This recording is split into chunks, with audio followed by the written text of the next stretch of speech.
Let's start with the cyber kill chain first of all, right? Let's start with this, right? So we have a case study over here, guys. Okay, we have a case study. I will open this case study and we'll learn quickly together over here. Okay, let's try to understand it. In this case study, we'll be talking about the kill chain in depth and the incident response stages. Okay, right.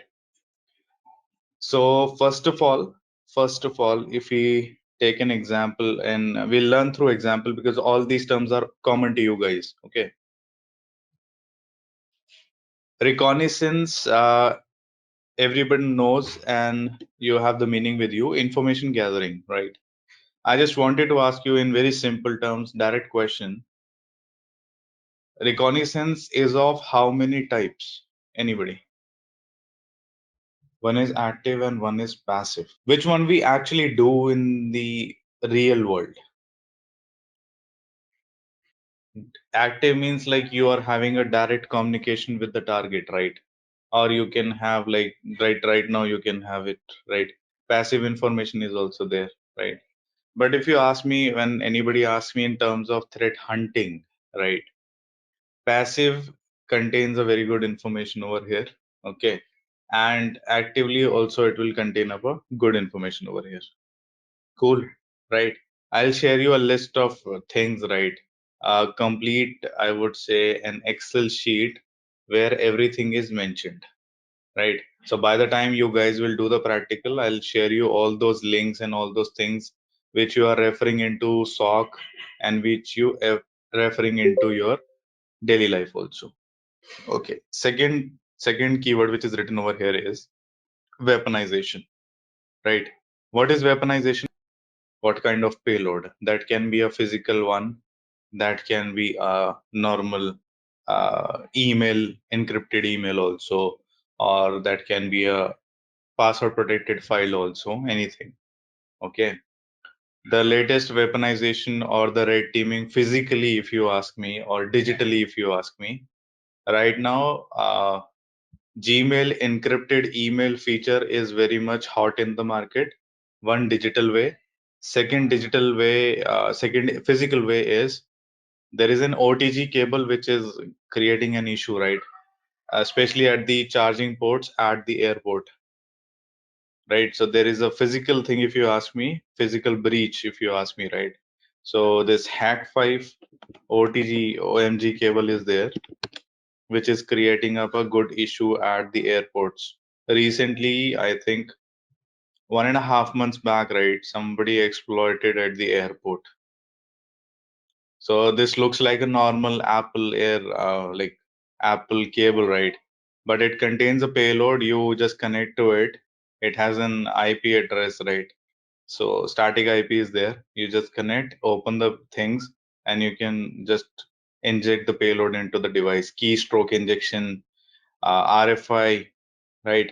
And on-boot payloads. So when your device reboots, it will be there. You can see this micro USB to USB A. Okay, these things are having good things. And digitally, if you ask me, so Gmail encryption feature is right now in hot in the market. Okay, so nothing, right? You open any email and there is, let's suppose I will showcase you this one. You open, there is a lock button, right? You will see there is a delay button and this confidential mode, right? This one. So it is having a good confidentiality and SMS passcode. So people are generating this thing randomly and they send it through fake SMSs or something, and then everything is there. Okay, so it is hot in the market as of now. That's the reason I told you. Okay, delivery, it can be a digital delivery or it can be a physical delivery, like injecting up the USB or sending up an email. Exploitation, very simple, like you start exploiting the system, the network, or your target. Okay. Installation, I will always say like it's a kind of an persistence APT we were being discussing at that point of time. Okay. That will make sense over here. Persistence you want to create in the network system. C2C calls because you want to automate the things. If the system is rebooted, the network is done, reset it, right? Or they change the subnet or whatever they do. Okay. So your injected script is there, shell script, PowerShell script, anything is there. You can call off from that server, from that path. RFI and LFI remains the same over there, the web part, right? I'm asking about. So you can call off that script and you can again in touch with that particular server and you can take the connection back onto the attacker server, C2C server. Okay. And action on objectives, because this is kind of a lateral movement. Okay. Since you are in the system, you are creating persistence. Now, what else you can do? Maybe let's suppose you are into Active Directory. From the domain, you can go to the domain controller DC. You can go to the forest, hide forest. Okay. Then you can change the policies over there. You can change the execution policies over there. You can change the registry key values over there, right? You can reset the password, SAM database. You can kill it, delete it. That kind of things people do. Okay. So this thing is being maintained by like Lockheed Martin, right? We already have discussed the application of MITRE and attack, if you ask me. So this whole kill chain is applied over there in terms of tactics. Okay. Now, one by one, we will try to understand in this case study what actually happens. Okay. So the case study starts from this page, right? In brief, I will tell you one by one. We will go ahead with the stages. One by one, we'll go ahead. Okay. So considering first of all the attack plan, right? I am just holding the screen. Once it is coming into the go to meeting, just let me know. I think this would make sense now, right? Yeah, right. So I will highlight the things, the main things, and I will explain each and every point of it to you guys. Okay. So first of all, the ATM gateway has been hacked and attacker is able to withdraw the money from the ATM terminals, the regular terminals that we use, but digitally. Okay. How they will do, they do it in a very smart manner over here. Okay. So have a look at this, how they're going to play the thing. Okay. So the first thing starts that how you created the plan, right? Because hacking a bank is very crucial nowadays, right? Nobody can easily enter and go. Even if you ask me physically, you cannot do the stuff easily. Okay. So we'll learn one by one. We'll start from the recon phase. Okay. All these things are documented over here. So we'll start from here. Okay. If you remember last time, I have showed you something and you guys have also practiced. They have taken reconnaissance into the picture. They target people by social engineering, by creating a list of employees and their corporate email address. What was that website that we use? We use it for reconnaissance, right? Gathering up the email address of a corporate. What was that website? Snob.io, right? Snob.io is there, right? People able to use, and this kind of thing you can easily gather. If you want to target anybody, you can target, you can get their things by whatever means you want. So that is the crucial thing, is by social engineering they were able to do that, right? Now weaponization, right? How will you do that? Because bank, physically hacking up a bank in today's scenario is very difficult. So they are conducting a spear phishing attack over here. Okay, spear phishing attack, right? Spear phishing, I guess that is a targeted phishing on a particular like level. I would say you can hack the top tier, you can hack the HR department, finance department. These three keywords are there: spamming, farming, and whaling. Spamming. Let's start from here. It's a kind, you can say, email bombing. I always consider a keyword over here: email bombing, spamming.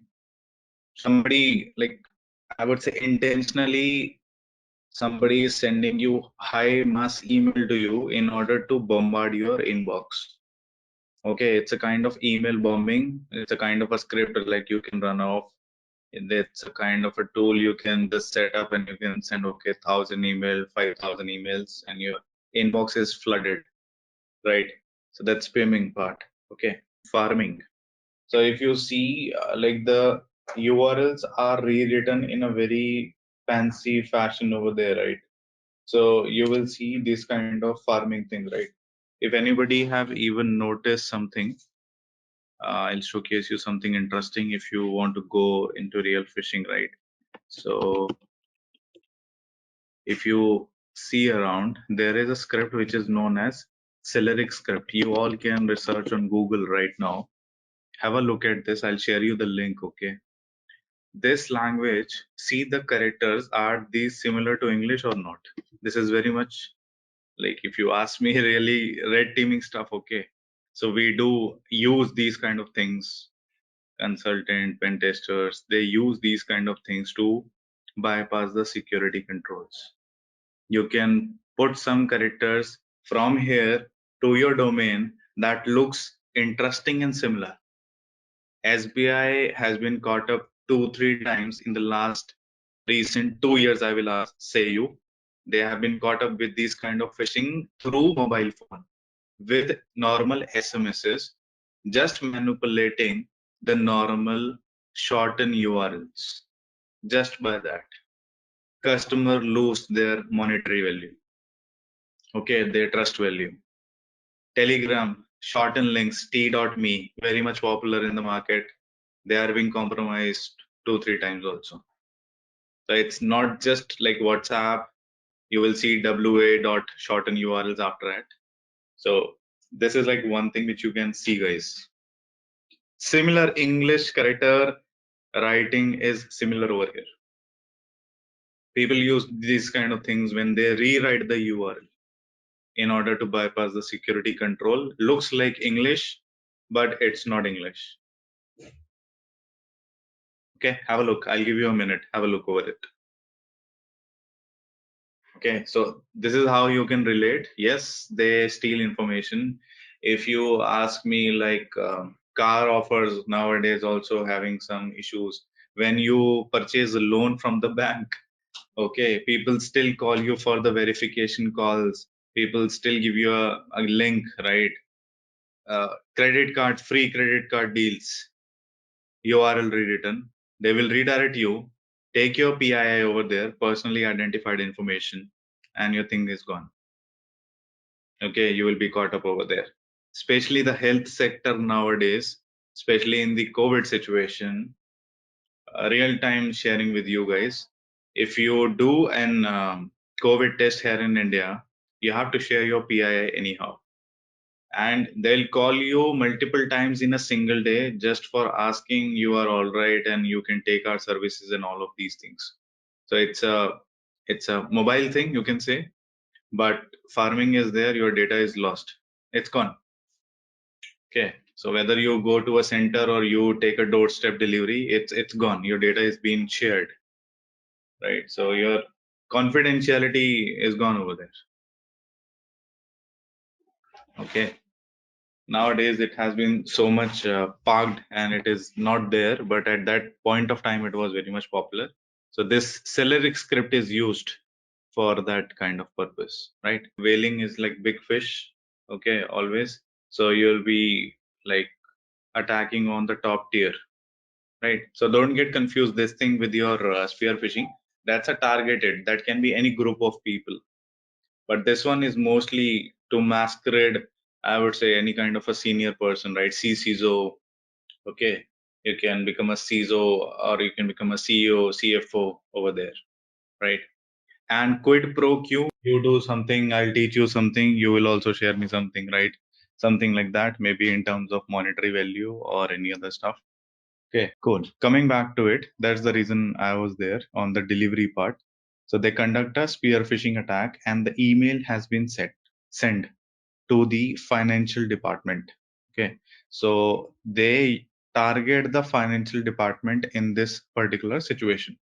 Okay, And you know, like in our company, we also like target HR or all those people who are not technical. Okay. Look at this email. Look at this email. Try to find out the problem, the domain name. Okay, I'm just highlighting this thing. The attachment, all right? That is the email body. No sender name, no receiver email, no signature. Signature is there, but you can see the signature is, does it look like good to you? It's like written Moscow, Russia. Don't consider the present situation, right? Russia. Inverted angle, inverted eagle. If anybody noticed, there is an urgency thing also, right? Important problem. First thing is urgency. You will not set right important like this. This is not any email ethics which says, right, you just mark it with high importance. That's one thing. And if you look at, like, nobody will send up the official document like this. First of all, even if you take a bank statement or something, that's a complete name. And this is an ordinance, right? Ordinance number. It should not be written like this, hyphen U or something. The sender and everything is like demolished over here. Okay.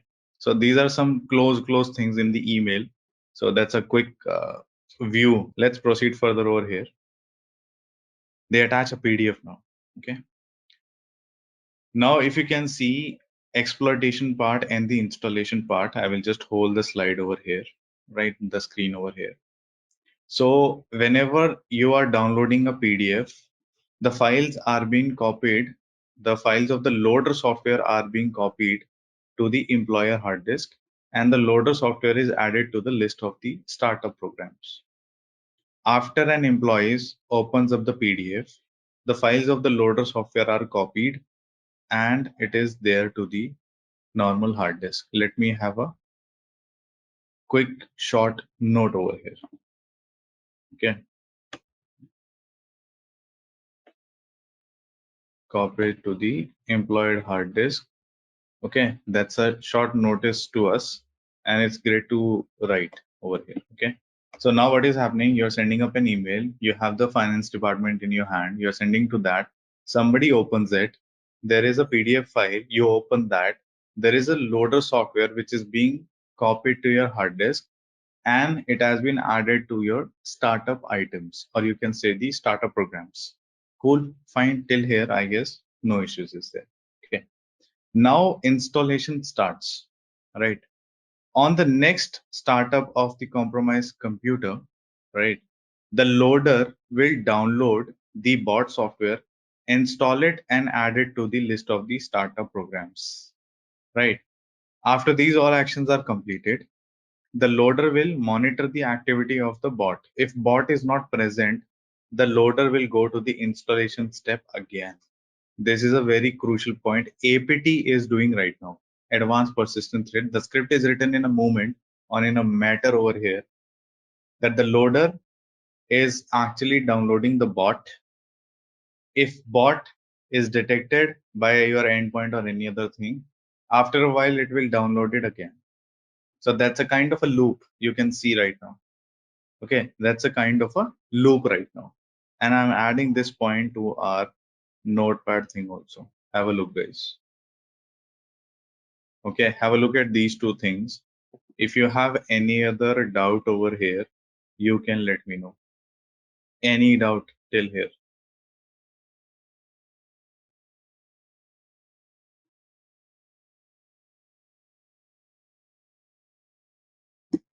Okay, have a look at this 7 lines, I guess. Have a look at it. These are 2 points, right? Two critical points of the case study over here. Okay, all right, that's fine. Let's proceed further in this case study. We have to complete also, right? Right. So have a look over here. We have now this image in front of us, which says to lsas.exe. That means clearly we are seeing right now from our learning, this user with the name 1 is having a problem, right? He's a culprit. He's a culprit over here. Okay, fine, cool. We got to know this process is not in a good position over here, right? And LSAS is a very important thing. local security authority services contains like four things with you, right? I'll showcase you also.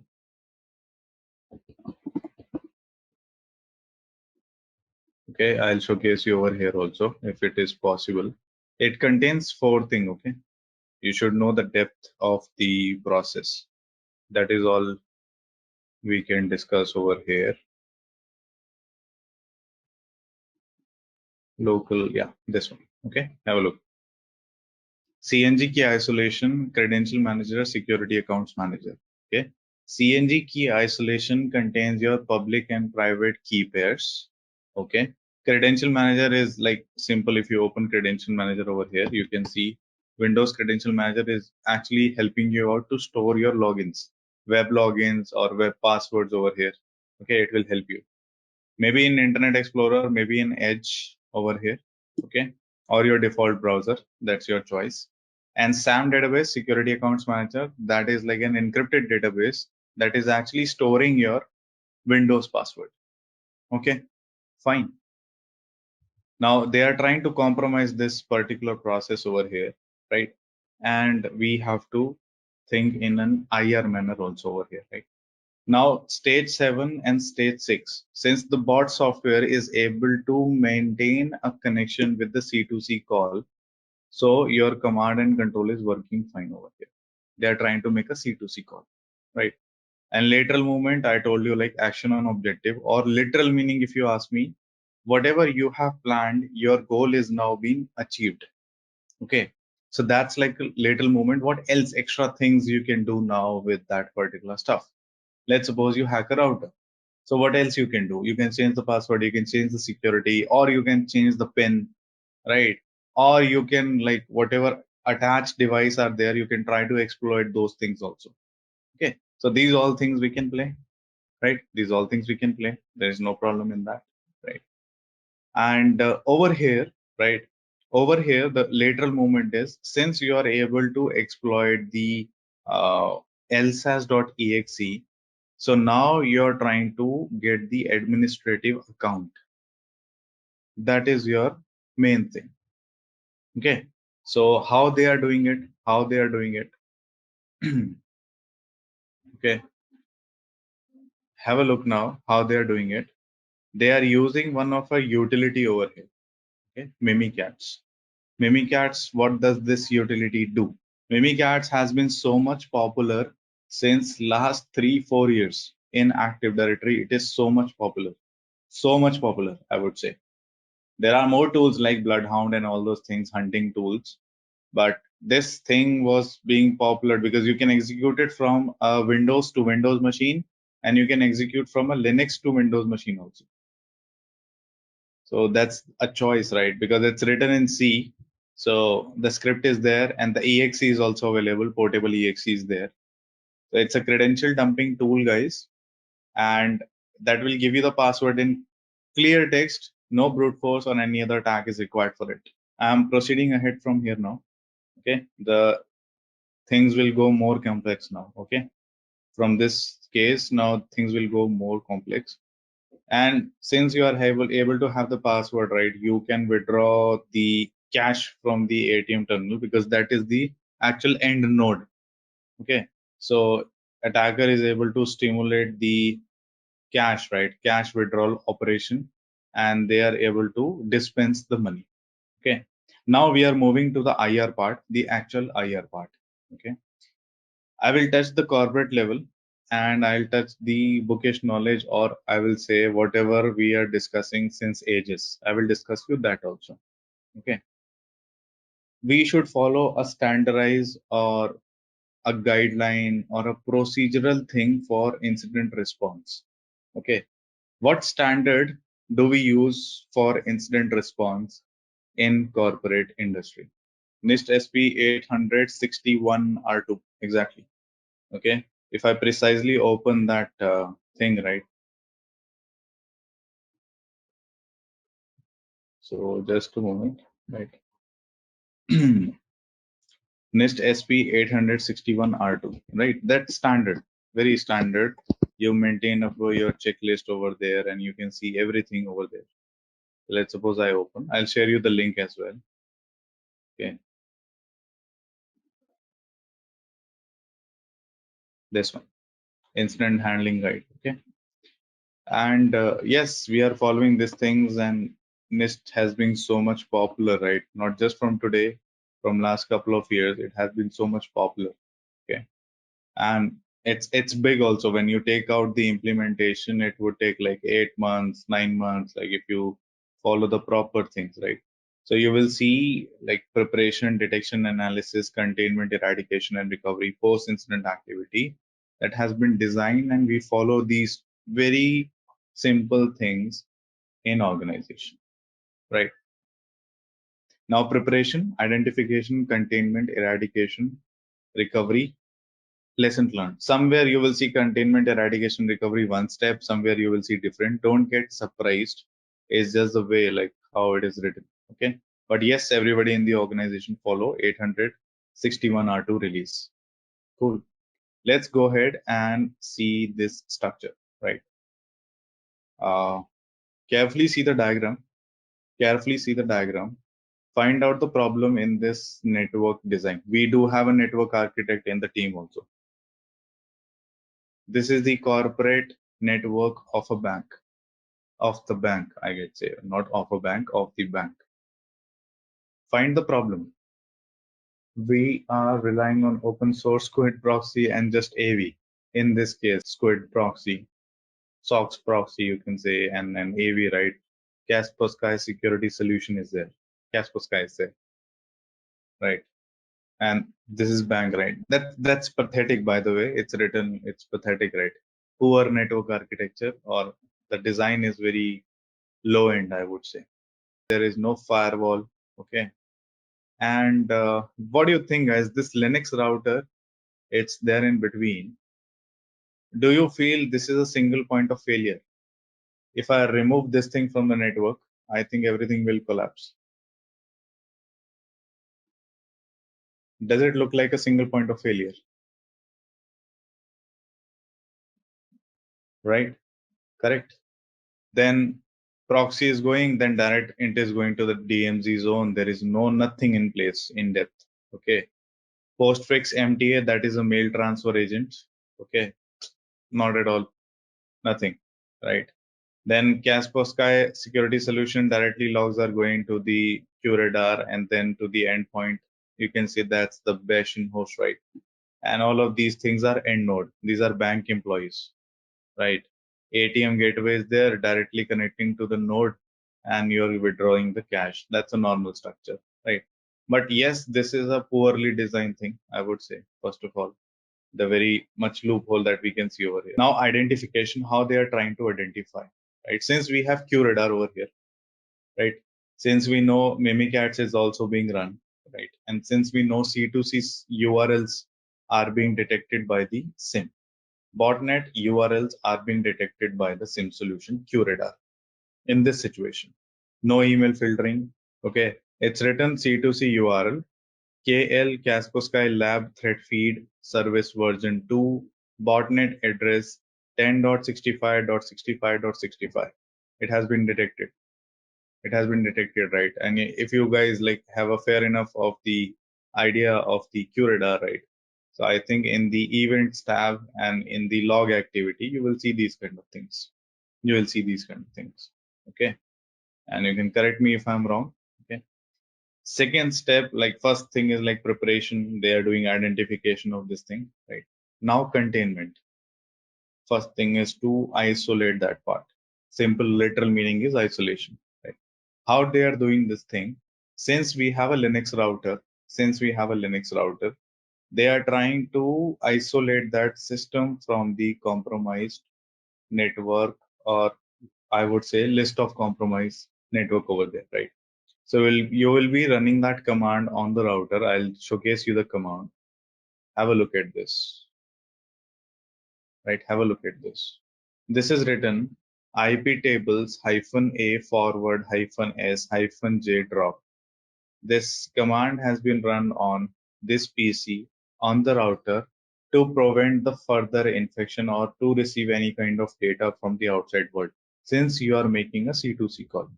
IP tables -A forward, -S is source, -J you will drop all the things you will block. So you are trying to block this 0.3 incoming and outgoing traffic you are trying to block over here. Okay, fine. This thing is done. Your system, or I would say your network is in security or is in place, good place now, right? What else now you can do? Have a look at this. Again, QRadar logs are coming. Log activity. Okay, see this thing. C2C URL, botnet C2C URL, malicious URL, IP reputation. Because since like we do have now heuristical things, it will learn from the behavior. QRadar or any other SIM solution, if you give them one log, two log, three log, four log, same log again and again, they'll try to understand the log, what is coming and what is the repetitive pattern. That is the reason the category has been changing over here. Botnet URL is also there, malicious URL is also there, and IP reputation is also getting high over here. Okay, so it's on the risk side because it has been changing. Okay, so this thing is there, right? Now we have to solve the case also, because this thing is just detection, identification, containment, right? These all things are detection. Now we have to solve. If you remember, lsas.exe was something that we caught up, right? We caught up, right? Now we need to analyze that malicious software. What is that malicious software? If you remember, I have written two crucial points, that the loader software will be downloaded to the hard disk and added to the list of the startup programs, right? Small utility, if anybody don't know, I will just explain. This sysinternal suite is basically used for troubleshooting, right? By the network administrator or system administrators. In Windows, you can directly download and run. Some of the tools require elevated privileges. Some of the tools doesn't require. Most of the tool doesn't require. Okay. So I'll just go over here and I will just run auto runs, right? 64, right? So accept it.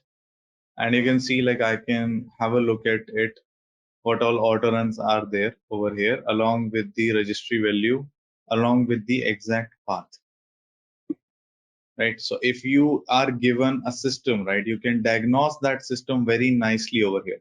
Schedule task also, you can check it over here. So it's a very small utility, like 45 MB. You can see I have just downloaded, extracted, and just run it without any administrative privilege. Just run it. They are using this utility and they are trying to find that LSAS file over here. If you guys remember, last time we have studied some extensions also, some bad extensions, right? lsas.exe.lnk. That's a link, right? Just like you download any Google Chrome or any other software, right? It says you want to put up a shortcut on your desktop, you said yes. So it's a link. When you open the file location, it will go to the original link. Okay. So that means like it's a bad one. It's a bad one, right?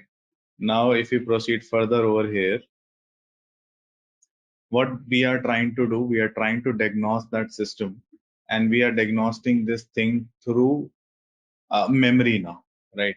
So since you know this process, lsas.exe.lnk is a bad process, you are trying to do forensics now. And for this thing, we are using this tool, uh, access data ftk imager. Okay, access data ftk imager is forensics toolkit, first of all. Okay, it's free, like you can use it, I think for 180 MB or something. I can share you the link, you can download, there's no problem.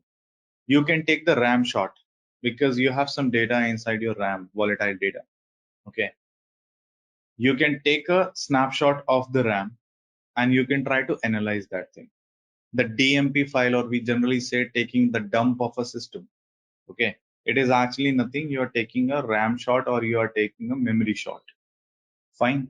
This tool is used for that. Very much popular in the market when you talk about DFIR or forensics people over here. Okay, fine. Now let's proceed further. Let's proceed further. It will look something like this. Okay, it will look something like this. And if you can see, they are taking the memory dump right now, right?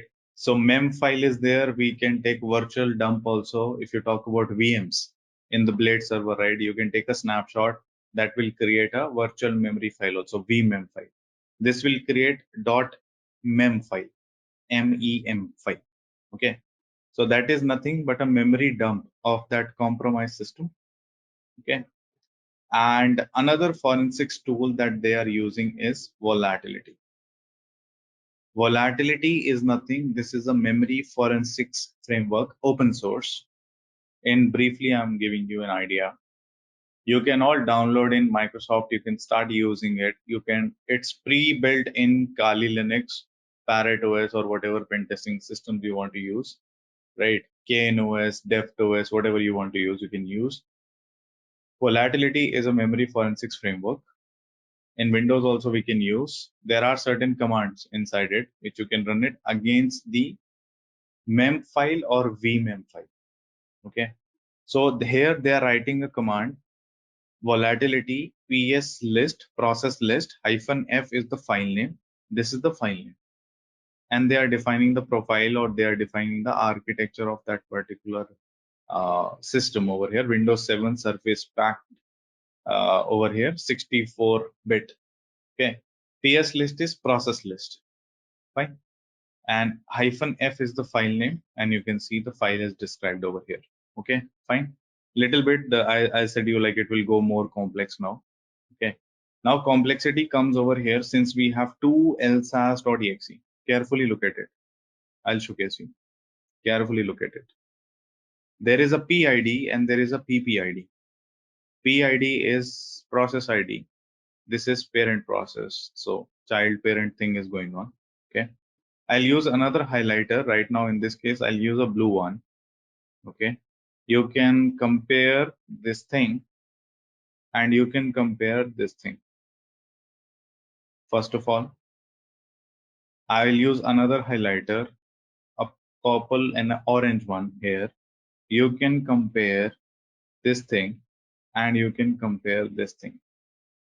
So it should not happen like I open the file explorer and my lsas.exe is running, right? So 100% this 1976 is a malicious process going on, right? It should be this one is correct, right? lsas.exe with Windows initialization is okay because you enter your password, SAM database starts working, everything is fine over there. Everything is fine over there, right? That's cool. That's fine. Now let's proceed further over here. What else we can analyze over here? Okay, since we know that lsas.exe is malicious, okay, so you can take out that lsas.exe file with you, or you already have that path with you. Okay, strings hyphen a. Okay, can we use strings command in Windows? Yes, we can use through sys internal suite again. By default, CMD doesn't allow you to do that. Doesn't allow you to do that, right? He will do because it's a part of sys internal. You can see they will allow you to do, but if you can come up over here, okay, what is happening?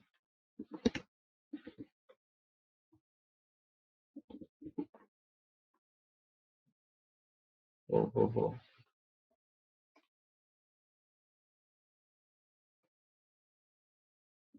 interesting. This doesn't take up. Okay, capital.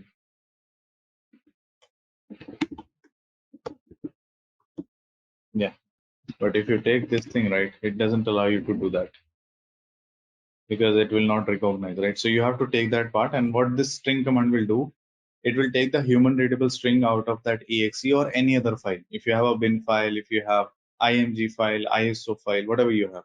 Okay. So what they are doing, they are trying to get that C2C URL over here. You can see. Okay. They are trying to get this thing. I'll just highlight for you. This is the botnet URL, which you can block it at a network level and you can solve this case nicely. right? This is the URL. This was the botnet URL.